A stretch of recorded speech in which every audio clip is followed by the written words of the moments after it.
He's editor-in-chief of Breitbart News and a New York Times best-selling author. And on this podcast, he brings deep research, prescient analysis, and world-class guests. He's Alex Marlow, and this is The Alex Marlow Show. Victory Day here on The Alex Marlow Show. All of us at Breitbart News are, I think, feeling very vindicated today, as I think the conservative new media's resident Elon Musk skeptics. I think that this was probably something that we saw coming a long time ago at Breitbart News. And I'm going to bring in a couple people from my team, Francis Martel and Colin, my world editor, my tech editor, respectively, who have been, I would say, the most skeptical of Musk of all of us in the group. Those of you who've been with me for a while know that I have always thought Musk is a hype beast. He is a hype was my little slogan I would use for him whenever I would put front page headlines up for Musk. But he really did, I think, help get Donald Trump elected. I don't think he single-handedly won the election for Donald Trump, but I think he seemed genuinely committed to Trump's vision for America relative to the Democrats. I think he is a free speech guy. I don't think he likes the trans stuff. And maybe he's smart enough to see that Trump was inevitable, which in retrospect, Trump was inevitable to win again. And maybe he saw it as a better future for his company as if he got along with Donald Trump. But for whatever reason, he definitely went all in for Trump, and that's to be respected. And I love the concept of Doge. You guys have heard me tirelessly tout Doge and how I think Doge is doing well, and I think it's working in a lot of ways. But overall, Musk is not a guy to be trusted. And I'm breaking that down for you on the show because I want you guys to know why, those of us who were not fangirls, who were not on the bandwagon, that a guy who had said that China rocks and that America is full of complacency and entitlement, the type of guy who would open up a Tesla store in Xinjiang, which is the region in China where they got the Uyghur concentration camps, that he might not be the type of guy that we trust implicitly. And that is a sort of thing that Peter Schweizer's research has been informative to me on that. But he has said that China's leaders care more about the people than America's. And why? Because they have fostered a environment where people can work 24/7, I guess, which is really Musk's, I think, overall worldview is not having a traditional family. It is not about traditional lifestyle. It is about alternative lifestyles that involve constant work. And it is his rapid wealth increase. He's always been successful, founding PayPal, all that stuff. But his rapid wealth increase is directly tied to sweetheart deals that he made with his Shanghai Tesla plant in Shanghai. There's not even the Uyghur store. This is the Uyghur concentration camp area store in the Xinjiang province. This is in Shanghai. And he did a lot of this during the lockdowns. That's part of why he became world's richest man. And he's always praised China, including for their authoritarianism. And he's got less tough on China as they become more open to his stuff. So he's doing his design stuff in China. So this is the sort of thing that always made us very skeptical of Musk and his allegiance to Trump. Another one that came up earlier on was the H-1Bs. I guess it was December when that was, where he said, we want all these H-1B workers. He is not an America First nationalist. He's not. He's someone who is very wealthy, very charismatic, does a lot of impressive things. But overall, my thesis about Musk has always been the same thing, that his real virtue is as a P.T. Barnum type character, more than as a scientist or as an entrepreneur, even not to say that he's not good at those things too. Of course, he's a brilliant guy. And he's potentially a historical figure, but his real gifts are in marketing. He is the Don King of tech and business. In fact, Don King is really the Elon Musk of the fighting game. That's really what it is. And I've pinpointed where I think Musk gets this from, because this was the persona of Thomas Edison. It's a lot of Edison and Nikola Tesla were contemporaries. And Tesla was the superior scientist, but, was worked for a living. And Thomas Edison was rich and famous. And he got rich and famous not being better at science, but being better at marketing. And one of his tactics he would use is he would constantly tout where things are going, what's coming next, what he's working on next. And it's exactly what Musk does. The best example of what Musk does is with Mars. He keeps telling us we're going to Mars, we're going to colonize Mars. Well, we've been in the moon in 70 years. So we're going to go to Mars and we're going to have colonies. I've never bought that for a second. I've never thought that was possible. And not to say that it couldn't happen one day. I have not seen the evidence that it's happening. But when Musk talks that way and he goes in the White House and he's wearing an Occupy Mars shirt, people stop and they pay attention. He understands marketing, and he understands that if he talks about Mars, then he's got your attention. And then once he gets your attention, then you can say, well, we got these cool satellites that are up in space and they're giving internet to people. And which is like his Starlink thing. That's pretty interesting. And all of a sudden, you've got something real, a real product, like when he's catching the rocket ship with the two chopsticks out of midair. That's a real product, and that's something that's very cool. And so it's not to say he's not doing anything, but his real gifts are that he takes what he's got and he hypes it up such an absurd degree. And that does not make him one of us. The family stuff is such a big deal to me. The fact that he does not believe that you should raise your own children, that you can just have a million children, not raise them, not be a part of their lives, and just so you can spend all day sleeping in the factory floor. All that's going to come up on today's show because it is just not the ideal. And I think that a lot of people in my team are feeling vindicated that he's beginning to have a downfall and a comeuppance from President Trump. We put out a list at Breitbart, 7 reasons not to trust Musk. You should go check it out for yourself. But his deep ties to China, number 1 on the list. EV fires. So, Tesla's catch on fire, and we were promised for a while the robo-taxi business was going to be in a better spot than it is now with the Teslas. Terrible resale value. They're kind of soulless if you've ever been in them, and I have. And it's one of these things where we thought the self-driving car reality was going to be more ubiquitous at this point, and Tesla was going to be leading the way. Well, that's not happened yet, and Waymo and Jaguar are kicking Tesla's butt in this regard.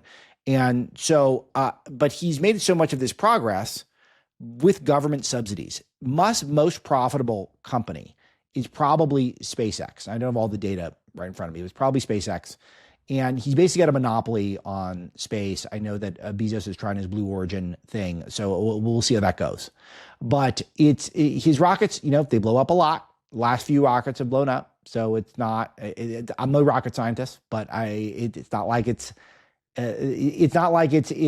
had a direct, tangible impact for normal human life at this point. And SpaceX does not create products aside from the Starlink, which is cool, but it's not really a product where they're generating a lot of revenue from consumers. What it is he gets government grants, he gets government subsidies, and he's been the king of government subsidies. We talked about this a little bit on my show with Nolte yesterday, which I listened back to it. It's a really good show. If you guys are looking for something to look at over the weekend, it's really good stuff from Nolte. But his company SpaceX is so profitable, and it is owned by Musk. This is one that I don't think it's even publicly traded, but it's a Musk company because he's able to get those government dollars. And that's what he's been able to do from China. It's what he's been able to do from the United States. And yes, he creates some products that people buy, Tesla being one of them, but overall, he benefits greatly from those subsidies. And that's where the break with Trump started to happen, is because Musk had warned that he does not want those EV mandates out of American life. So he doesn't want the big, beautiful bill, because the big, beautiful bill ends EV mandates and it ends subsidies for green car companies like Musk's. So that is, as a CEO, as someone who has fiduciary responsibilities to shareholders, he is out of obligation, has to oppose the big, beautiful bill because it will crush Tesla. That's the bottom line. He was out there warning that we're going to have a recession, slamming the tariffs. Well, first of all, Breitbart, we take that personally as a chair of champions for President Trump, but he does a lot of business in China. So he doesn't want goods from China to be more expensive. And we're not going to get a recession from Trump's tariffs. If we would have, we probably would have seen the indicators by now. I talk about this on my Breitbart Fight Club show with John Carney today, if you want more detail on this. But it is the imports are just too small of a percentage of what we do in this country. It's a lot of what we do in this country we make ourselves. And I think we overemphasize how much is imported versus how much we make for ourselves. We produce most of our stuff. And maybe we could see some one-time price hikes. Maybe we could see some drag on the economy. But overall, we would have seen, if a recession was coming, we would have seen it in the data the last couple months. And the April and May economic data has been very good.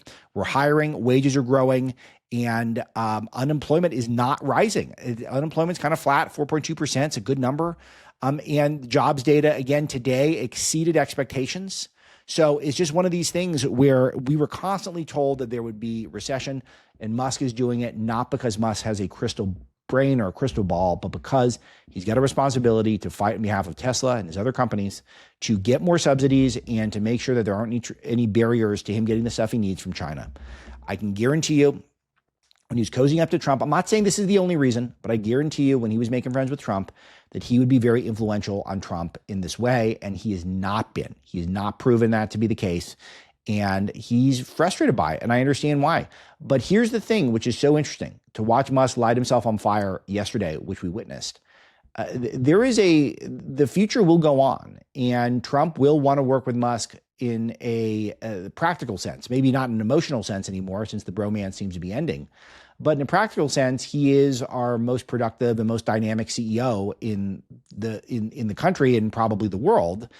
And Trump would probably like to get along with him because Trump is a cheerleader for this country, and Musk is here, and has a lot of big companies.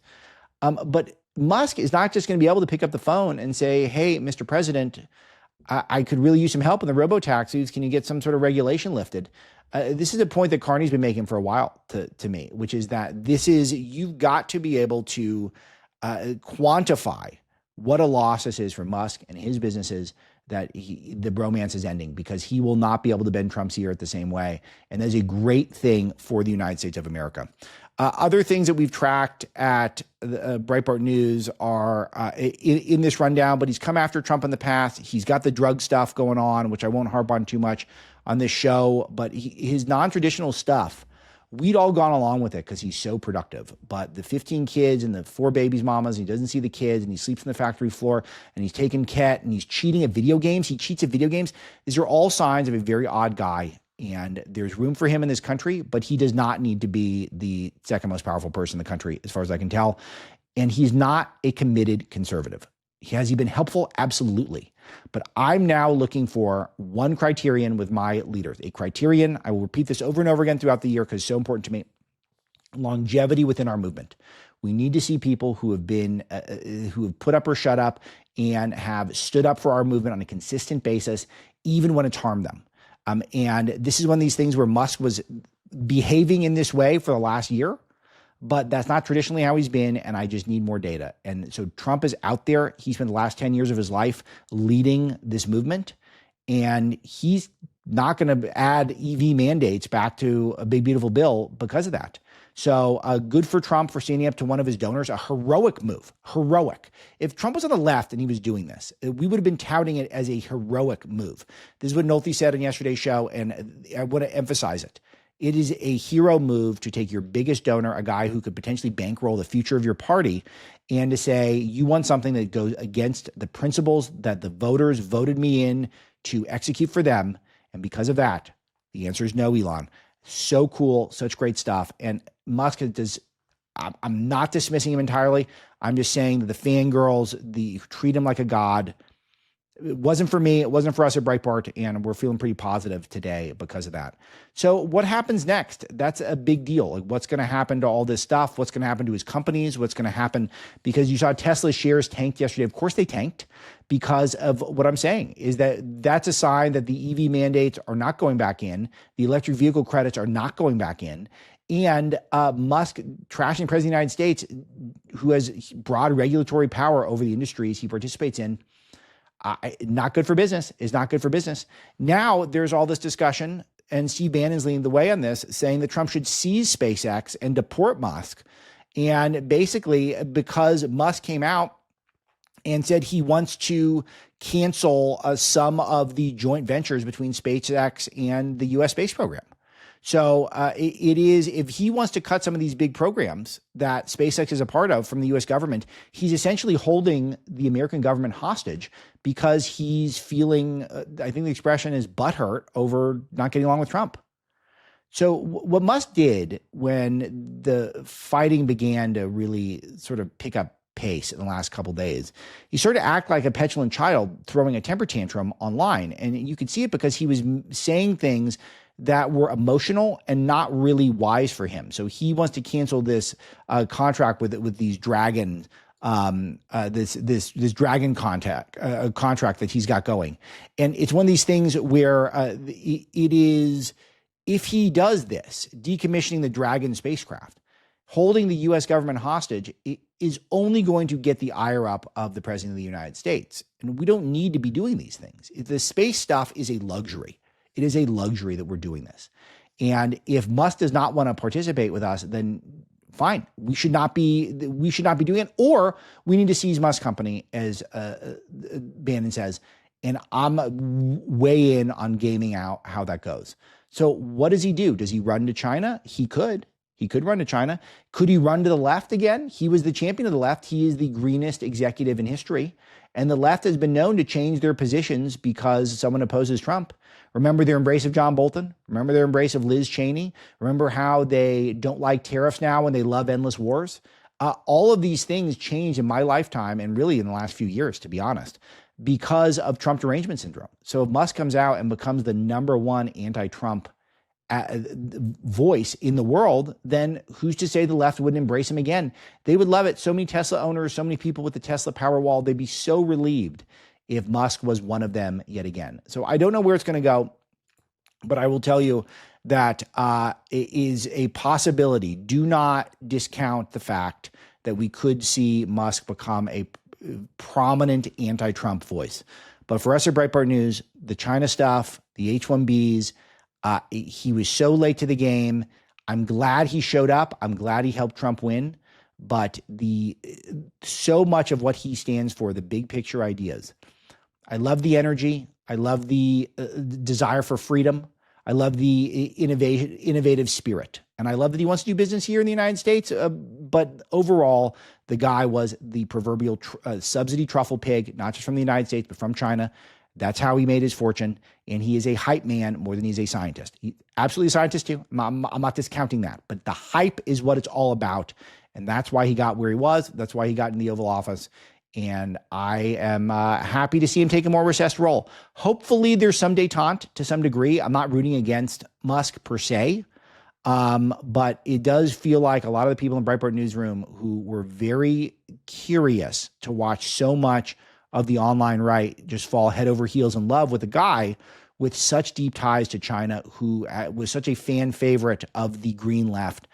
It's just one of these things where we could have seen it coming. Is the quote I like to use. A lot of people, I always find people when I use it in front of people, I always see people use it again afterwards.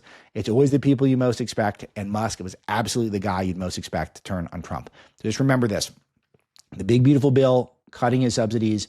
That's what it's all about. And Musk is operating as a CEO now. So, and not a good CEO also. I'm really curious to see if there's any real fallout for him within his companies, given the fact that he has chosen to pick fights with the president of the United States. And this will be the last word before I bring in Francis Martel, our first guest. It's easy to dismiss it because it's just silly hour on X, the X platform. But Elon Musk implying that Donald Trump is a pedophile is completely insane. He suggested that Trump's in the Epstein files, and that's the reason the Epstein files have not been released, even though we just had a Democrat president for 4 years. And so obviously Trump is not a pedophile. So because if he was, then the Biden administration would have released reports on it. So they didn't. And so the cover-up would have involved the Biden family, which is the Bidens have been accused of a lot, but not the Epstein stuff. So what's the Biden's incentive to not release this information? There's none, and no one's ever said there is. So Musk is just blowing smoke at this point. But the implication that Trump is a pedophile is truly insane. The next thing that Musk did, which is truly mind-blowing, is that he responding to a tweet that from Ian Miles Chong, one of the most popular people on X, the Everything app, Trump should be impeached. And Musk says yes. He wants Donald Trump impeached. So just note that it is important when you're seeing any sort of reconciliation that's going on, not the budget reconciliation, which is in and of itself important. But if there's a reconciliation between Musk and Trump, just remember what he's done. He's implied Trump's a pedophile and wants him removed. Having Trump removed, it just the amount of damage that would do to our movement, to our country, the fact that it's completely undemocratic. It is such an affront. And I know he's just popping off, probably on drugs on his own platform. So, but it really is unacceptable for him to say that stuff. It just is, and undignified as well. And so he's probably having a tough day. Mr. Musk is. So then what do we do about it? I think we continue to make sure that we're being highly critical. We're trusting but verifying newcomers to our movement. Musk was very helpful to this movement while he was here, but it is we always had we were always skeptical of Breitbart, and the vindication is there, and it feels pretty good, I got to admit. So I'm very optimistic this will work out well for Trump. But the big beautiful bill, let's not forget, we got to keep our eye on the prize. The number one goal is to lock in those tax cuts. All the other stuff, Musk talking about pork, we will get to pork in budget reconciliation. That will come up. The pork, we're doing budget reconciliation this summer. Towards the end of the fiscal year, we're going to do it. That's when the pork stuff is going to come up. But big picture, we got to do the tax stuff now. The only spending hikes in the big, beautiful bill, as far as I can see, are in defense and immigration. Now, defense, I can take or leave, but it's rebuilding the military is positive. I get it. And immigration enforcement is a dream for us. The CBO says this thing is expensive only because of the tax hike. I'm sorry, the tax cut. The massive tax cut is why it's expensive, because they count that as an expense. So do you guys want to cut entitlements? I want to cut entitlements too, but you want to know how to cut entitlements? The first thing I do is win elections by large margins. Then you can tackle really tough issues, because a few people who are feeling too politically vulnerable won't be able to get on board. So you're never going to ever talk about entitlements because the politics will never allow for it unless one side is way, way, way ahead and wants to deal with that problem. So we're not that far ahead. We have very narrow majorities. So if we want to start playing with fire here with this bill, then the majority is going to get a lot smaller and probably won't even exist. So that's where we're heading. But we'll get back to the bill down the road. But important stuff here. And I was really excited to be able to share my take, because some of this stuff, because Musk was doing so much good, I didn't want to rain on everyone's parade all the time. So I think a lot of you knew where I stood, but I was not anxious or eager to harsh anyone's buzz about Musk. That said, this is who he's always been, and we should not be surprised. All right, first guest is Frances Martel. Here she is. All right, the Musk victory tour continues. There is, as I've set up in the premise of the show, at Breitbart, we've always been Musk skeptical, but there are two people in the company who have never wavered from their position that Musk is a quintessential bad guy, and those two people are getting victory laps on the show today. Frances Martel is one of them, our world editor. Frances, you've been on with me once before on the show, right? I am not sure. I think so. I've interviewed Frances probably 100 times, but I think one other time on this particular show. Yes. And sometimes we don't even know which show we're on. We're just talking, or are we even recording? Yeah, is this the editorial call? Who knows? Right, exactly. But Frances, you were steadfast and passionate that you knew there was a devil's bargain being made with Musk, or whatever the expression might be. I pulled some of your reporting in the past about him that I want to bring up some of these directly, but just give me your 30,000 foot on what you saw and why, even though I do think he was helping out for a while, why you saw that he was just not to be trusted. Well, I think Elon Musk has been fundamentally, for most of his public life, if not all of it, a very left-wing personality. He's known for advancing a technology that is only useful if you believe in the climate crisis. If you fully believe the dogma that the world is going to end in, a couple of decades because of climate change, then his company is for you. The way that he has led his private life is actively anti-traditional family. He promotes the destruction of the traditional family. And he's very, very close to the Chinese Communist Party and has been very open about his disgust with America's respect for workers and labor rights, and his disgust with Americans prioritizing family life, religion, and the things that make life worth living over making more money for shareholders. And so all of that. I love this, and it is such an important point. And I just tell you, Frances, that you and I were educated, intelligent people. We like our jobs, but it's it's having a home life is very important for the soul. And he does this thing where he goes and he impregnates all these people, and we don't know how he's doing it, and then he doesn't raise them, and then not all of them turn out okay. I mean, he's got the one trans kid who's obviously nuts, and I think that really hurts him. And it's just one of these things where it's tricky if you're conservative to completely get behind a guy who lives an alternative lifestyle. I thought we were pro-traditional lifestyle. Why are we? And then all of a sudden we're fangirling for a guy who, and I only bring that example up to show that he's wired very differently than normal people, and I don't know why we would blindly trust someone like that. Yeah, and to add to your point, I think it's not necessarily about just the alternative lifestyle. It's about the active assault on the idea that you should have a private life, that you should have a family that you love, that you should be there for your family, take days off from running 15 different companies that don't do anything productive in order to love your children. That's what bothers me about it. There are plenty of people that have quote unquote alternative lifestyles that aren't actively championing the destruction of a traditional lifestyle, because the traditional lifestyle is another alternative, right? And there's plenty of people, gay people, people who live, probably in like a commune somewhere, who aren't actively campaigning to destroy those of us who just want to have a normal family and feed them and raise them and build a better new generation.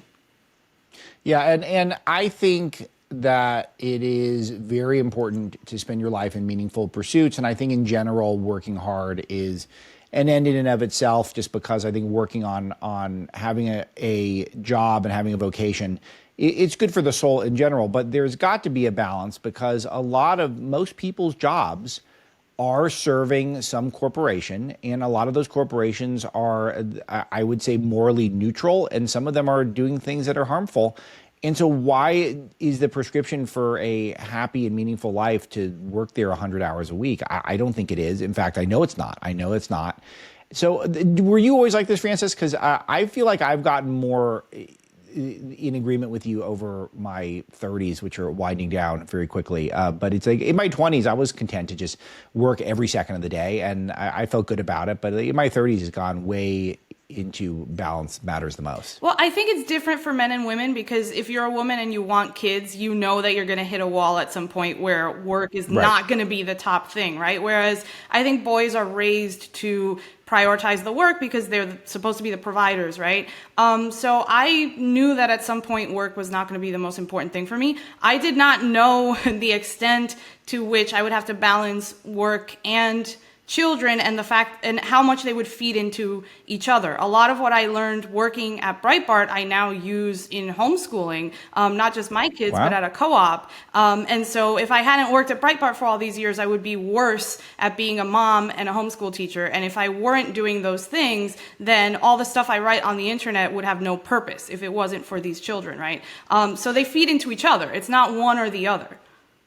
Yeah, I absolutely think of this show as a classroom, and it's a real responsibility. And Absolutely. I don't say that to puff myself up, puff us up. It really is, it's a responsibility. When I think if you're a teacher, then you have a lot of responsibility for the people who are trusting you. And I really do look at what we do at Breitbart as very, very much in that vein. But I want to go back to Musk here. You're always interesting to talk to just about life in general, Francis. But we've had some unbelievable reporting on him with regards to China in particular. And we know that he's praised China and said China rocks. We know that he has bent over backwards to make sure that his companies can function in China and benefit from China. But what are the specifics that you think are really essential for an audience like this to know when they're headed out to barbecues over the weekend and people are going to be talking about this? Absolutely. And let me preface it by saying this is all, I believe, an assault on traditional family structure, even though it's not going to sound like it has anything to do with that. So keep that in the back of your mind.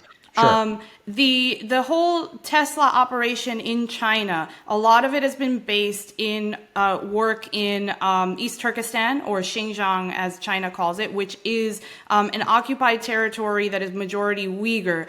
They're an ethnic group that is separate from the Han Chinese majority in China, and Xi Jinping is currently conducting a genocide of those people. Elon Musk decided to open a Tesla showroom in Urumqi, which is the capital of East Turkestan, which is a place that we know has concentration camps and has been enslaving thousands, if not millions of people in various industries, including car manufacturing. Volkswagen got into huge trouble for its operations in China. And so what does that tell you about Musk, that he feels that he needs to sell his electric vehicle, which, by the way, is not an advanced technology. It works worse than a normal car, right? That he needs to sell that in a place that is known almost entirely for its its enslavement of its populace. And then he goes and he says, China rocks because Chinese people have better work ethic and Americans are entitled and lazy. I think the interpretation of Americans wanting to have a real life outside of work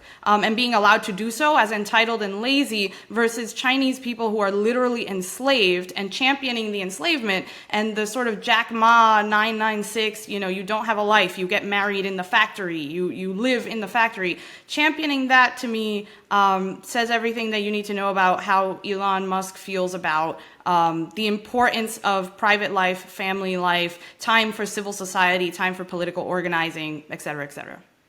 Wow. So you're really kind of hitting him with a bank shot here, because it's not just that he's obsequious to China.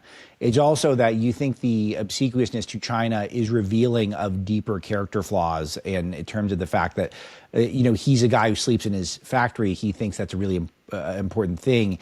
And for people like you and me, we're thinking, no, that's nuts. Like, that's criminally insane. You should be sleeping in bed with your loving spouse whom you have a traditional family with. Like, that's where you sleep. You don't sleep at the factory floor. Like, that's for crazy people. And then we're all like, yeah, see, Musk, he's good. He sleeps in the factory. That's great. Like, we love it. Like, we don't love it. That's insane. Yeah, and I think part of that comes from also a lot of conservatives have been exhausted by something that's come up in the left, which is just anti-work ideology. Like, there are just a lot of socialists, and I don't know how to put it in any professional way, but a lot of the left is just, they don't want a job. They just want to protest for a living. They don't aesthetically take care of themselves. They just go to an Occupy protest, and it's very off-putting, right? If you're a person who has a normal job and just wants a fair shot at prosperity, the whole left anti-work movement is really off-putting. And I think Musk capitalized on our disgust for actual bona fide laziness that exists very prominently on the left in order to impose his view, which is much more in line with Chinese Maoist communism than it is with any American work ethic. All right, so this is another headline we had. Brother Ma, China fets pioneer Elon Musk with 16-course dinner for promoting trust in communists. This is 2023. Like, this is not 2017. This is not 2013. I mean, this is recent. It's very recent. It's shortly before Musk decided to go all in on the Trump campaign and rebrand himself as a MAGA character. However well that went for him for the past year. But yes, it also, I think, speaks to, how are you going to stand up and say Americans are entitled and lazy, the Chinese work really, really hard, and then your idea of working is, 14-course meals at the most luxurious restaurant in Beijing, where the menu is printed out with your name in Chinese and art specially for you. There's nothing work ethic-y or hardworking about living this lifestyle. That's not, and there's nothing traditional about living this lifestyle. I think especially, not to make it religious, but especially for Christians, there's a certain level of net worth and a certain level of money and spending on luxury that borders on the sinful. And I don't mean to judge him as a person, I just mean politically, when you see someone behave like that, when you go to a communist country that is committing a genocide and has impoverished, starving farmers in its rural areas, and you have a 14-course meal furnished by the government doing this, that's a sort of ostentatiousness that there's a moral problem with that, right? And I think it's important for both of those things. The Chinese government successfully feted him and won him over through this kind of luxury, but also he's the kind of person that indulges this sort of luxury, and I don't think that's really compatible with a lot of American conservative morals. Yeah, you're right on this. Okay, so Tesla, of course, famously had a store in Xinjiang, which is the region where the concentration camps are. What's the difference between all the various things all the various business deals he has with China? Can you just roll through what they are and what you think are the most offensive? Well, the one that we know the most of is Tesla, right? Tesla's trying to do good business in China. China's a major electric vehicle market. It dominates the rare earth industry, which you need the rare earths to power the vehicles. But he's actually been struggling there because China has its own electric vehicle company, BYD, which is much more successful. It makes cars much more cheaply, and makes more of them faster. They don't spontaneously blow up like Tesla cars do. So he's been struggling even with that. As far as I know, Tesla is the big investment he has over there. Twitter/X obviously cannot compete in China. Only the highest ranking Chinese Communist Party officials can have a Twitter account. As far as I know, SpaceX isn't doing much over there. It's really, a lot of it is Tesla, and a lot of it is for the elites over there. You know, the big Shanghai Tesla headquarters that he's got, and all of that. So he's trying to compete for the elite favor, selling these Teslas in competition with BYD, which is more of a middle to lower class vehicle over there right now. So what do you think he does next? What do you think his next move is? Do you think he openly embraces China, or do you think that will turn because he's already lost the left, you know, and the left, like in my neighborhood, I've got a lefty family that we see a lot because they've got kids the same age and nice people, and they have a Tesla and they love Tesla. They got the Powerwall, and they got the stupid bumper sticker saying they got the Tesla before Musk went crazy, you know, and like they've already lost liberals. So what do they do now? I mean, if he goes full into we love China, then he's going to lose conservatives, but that's only in America. Maybe he just looks international. Do you have a prediction on what happens next? I think he's going to try to become the champion of the anti-Trump resistance. I think he thinks he could win back the left. And the reason I think that he can win back the left is that the left was championing Dick Cheney not so long ago. Gosh, that's such a great call. That is a brilliant call. The left will take anybody back as long as your Trump derangement syndrome is loud enough. So I think he's banking on being welcomed back. And once he's welcomed back, he can call Trump a racist for the H-1B visa limitations. He can call out the Chinese student visa limitations. There are a lot of places where Trump's policies do not align with his personal interests, and he can exploit that to become a champion on the other side. And, you know, he's already hosted SNL. He could easily become a regular on Stephen Colbert if he wants to. It's a long road, but I think that's what the future is going to bring. Okay, mark it down, the June 6th show. If he becomes a hardcore lefty, the first place I heard it was Francis Martel. That is it. Okay, Francis, it's a excellent analysis, and congratulations on calling it right on Musk. I'll just tease something horrible, but I can't resist bringing it up. The Yulin Dog Festival, which we have world-beating reporting every year on this. I can't believe this stuff happens, but it does. And just remind people of what this is. Why do we have a dog-eating festival? I mean, we don't. I mean, why do the Chinese still? And what was it all about? And why do you think it's so important to cover it? Yes, so the Yulin Dog Meat and Lychee Festival is an event that is held in the city of Yulin in Shaanxi, China, every year during the summer solstice. So this year it's expected to start June 20th. And it's billed over there as some sort of traditional celebration that has cultural meaning. It is not at all. Dog meat purveyors created this festival in 2010, and they marketed it as a traditional celebration. And for the first few years, the Chinese government was happy to do that because it gave jobs to a lot of the lower class in China that did not have job opportunities. The Chinese economy has been pretty rough for a while for the working class. And so it eliminated a problem for them for a few years. And then in 2015, 2016, the Hollywood celebrities found out about it. And they started tweeting and going to Congress. You know, we saw Ricky Gervais, Paris Hilton.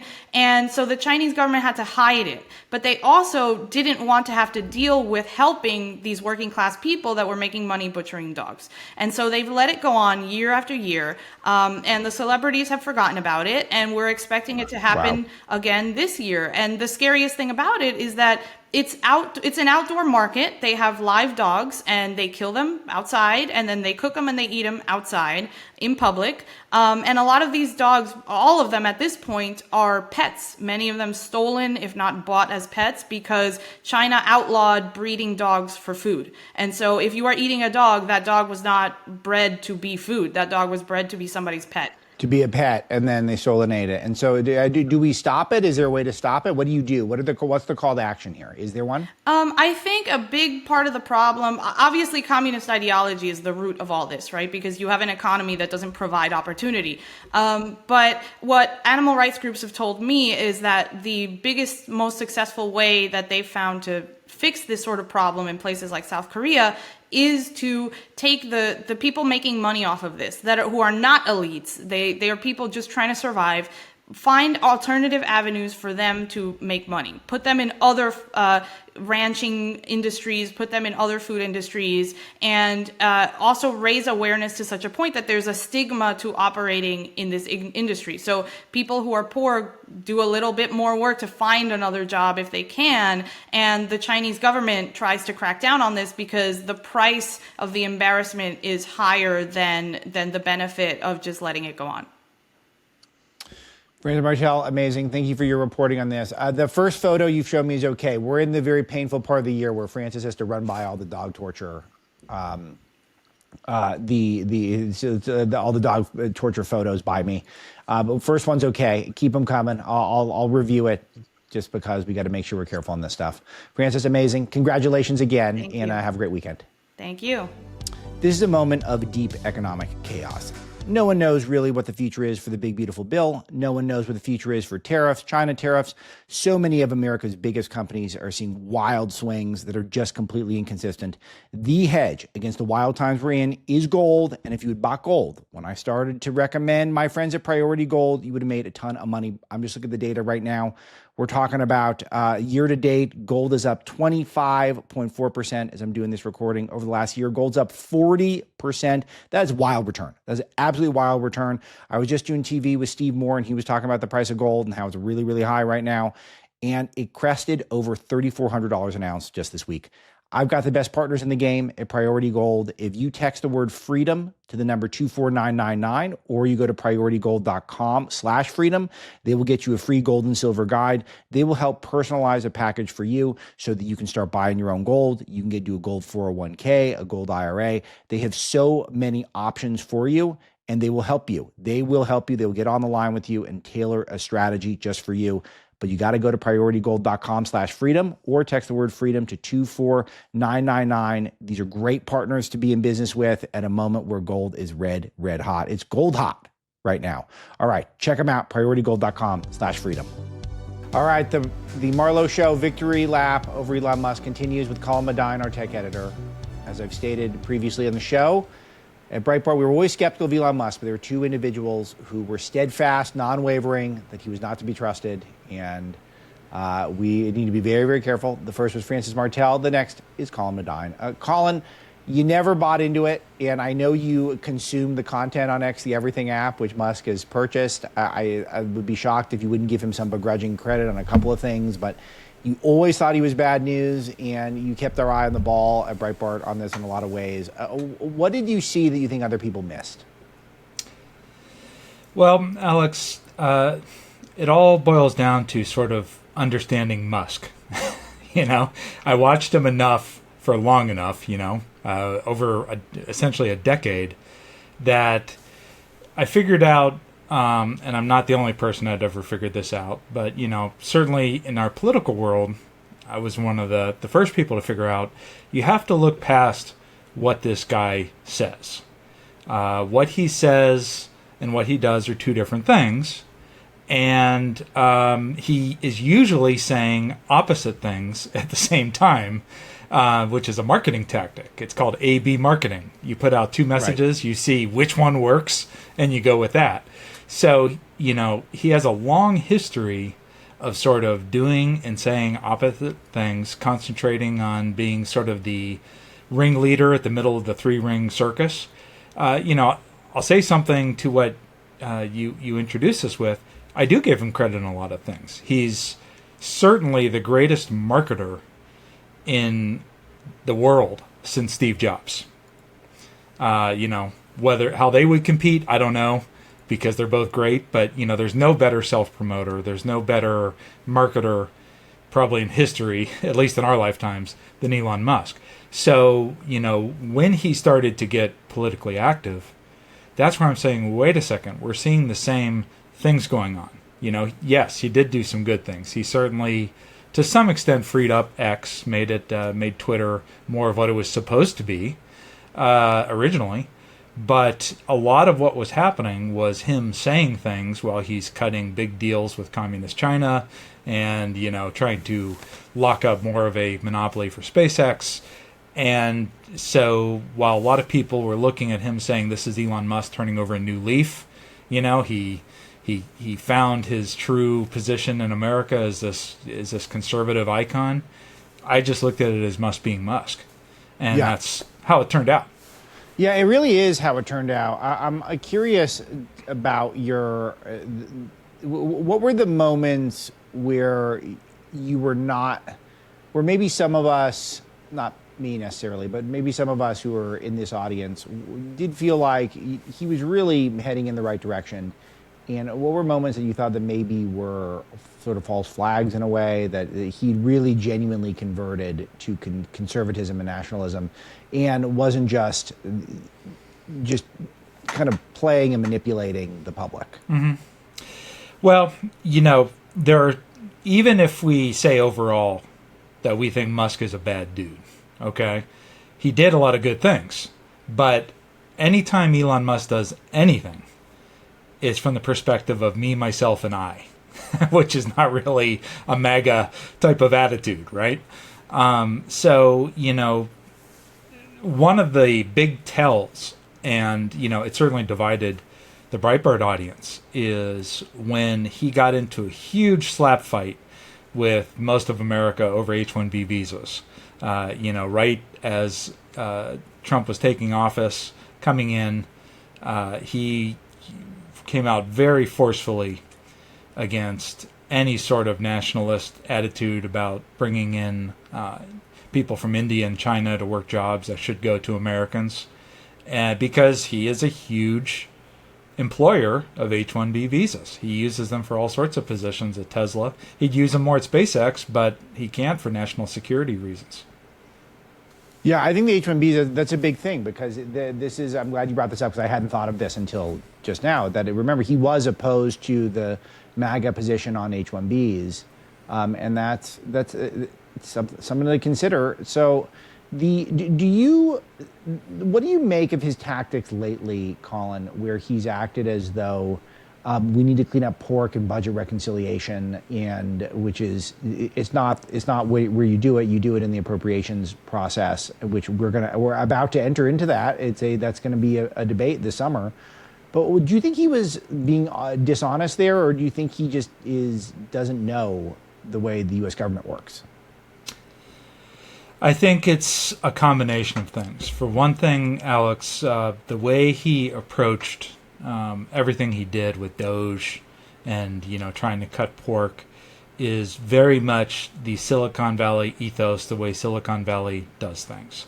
Elon has largely always used the Mark Zuckerberg approach of move fast and break things and then fix it, and move forward. That's sort of the approach he tried to bring to the U.S. government. And I think, one of the attitudes that you saw, I would say a core component of Elon Musk, with Doge and later with the fight with Trump, he really believes that he's, not only the smartest guy in the universe, but also the most powerful guy in the universe, and that everyone should do exactly what he says. So when people don't do that, he reacts very, very, very badly.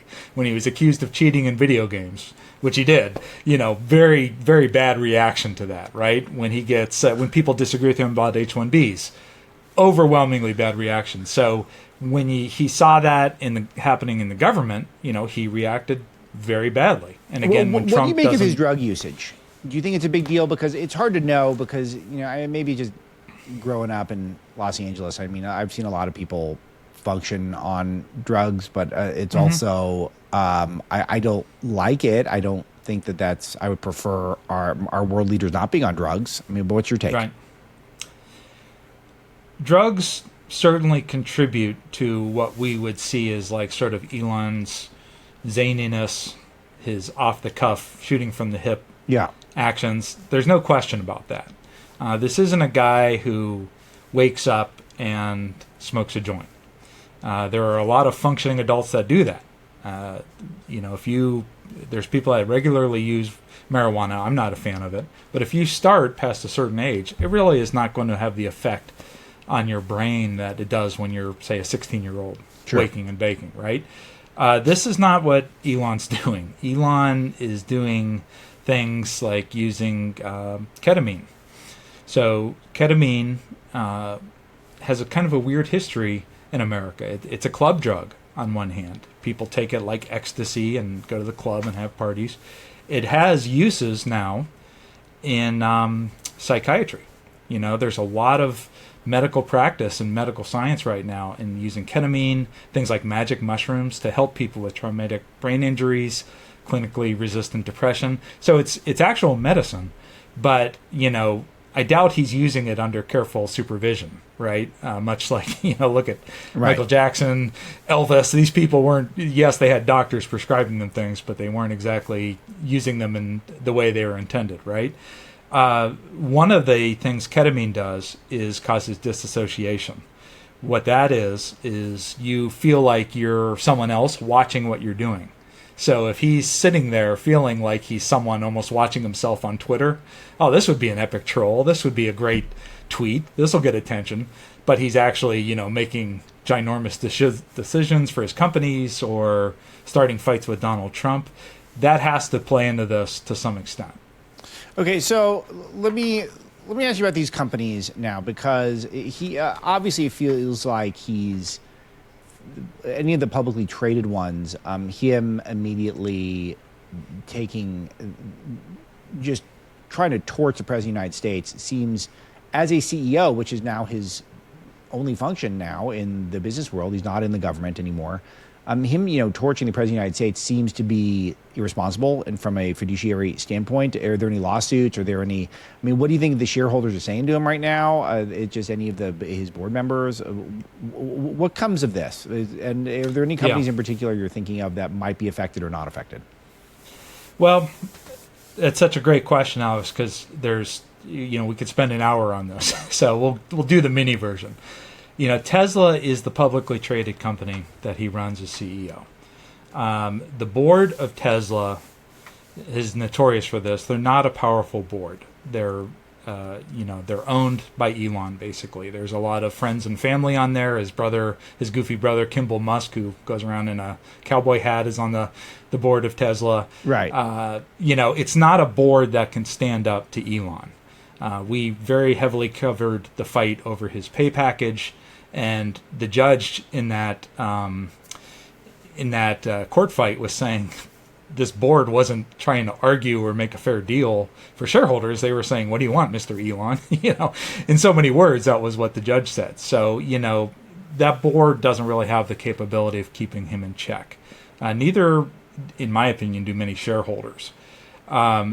Inevitably, there will be some lawsuits. Based on share price drops, securities class action lawsuits will be filed, whether they'll get anywhere or not. The main thing that'll change anything about how Elon runs Tesla is that the company itself is not doing great. It is, the stock traditionally, and this is a John Carney thing that I talk to him about a lot, it's priced out as the Silicon Valley growth company. Meanwhile, their sales are struggling. The fresh news today is they're doing anything they can to sell Cybertrucks because they're piling up outside the factory. Sales are plummeting in Europe, where they've always been very, very strong because the Europeans love the eco aspect of the EVs. His car company is not a great car company, and so a lot of the value that he's promising from Tesla is in his robots, which have not yet done anything commercially. Yeah, and exactly. Robo-taxis, when his cars aren't safe to be on the road. Yeah, they're losing. Let alone without a driver. Yeah, they're losing. Yeah, right, exactly. They're hard enough time with the humans operating it, and they're really losing that battle to Waymo and Jaguar, which are just kicking their butts on it, which is wild. Absolutely. I can't believe I'm saying it. I would never predicted that, but that's part of his hype. Like, he hyped stuff so much that you thought that he would be untouchable. But he's not. So, Colin, this is we'll just congratulations. You could a called shot by you. Last question for now, and this will be a recurring thing, but last question for now is, where does he go from here? I mean, it seems to be, I know he's got some fangirls on X, the Everything app. I think a lot of people are waking up with a bad hangover this morning thinking that that this was the wrong horse to bet on here. So what does he do? He's lost the left. He's lost much of the right. He can run to China, I guess. Then he's going to lose the rest of the right. Like, what does he do? Well, Elon Musk, again, speaking from experience from covering him, he's not a guy who disappears and slinks away with his tail between his legs and counts his billions. He's going to double down, triple down, quadruple down. If he's lost the left and he's lost the right, he's going to try to carve out a new area in the center, call it the sanity party or something, and say both Donald Trump and the left are crazy, and us normal people, because he considers himself a normal person, need to, go our own way. I think he'll do something like that personally. But he will not disappear, calm down, and run his companies. He's addicted to the fame. He loves being he considers himself the ultimate troll, the ultimate tweeter, and that's not something he can leave behind. Beautiful. Colin, Madine, tech editor for Breitbart News. Incredible reporting and keeping us on the straight and narrow on Musk. And that's it. That's today's show. Thanks to producers Harry and Marcus for putting it together. Talk to you all next time. He's editor-in-chief of Breitbart News and a New York Times best-selling author. And on this podcast, he brings deep research, prescient analysis, and world-class guests. He's Alex Marlow. And this is The Alex Marlow Show.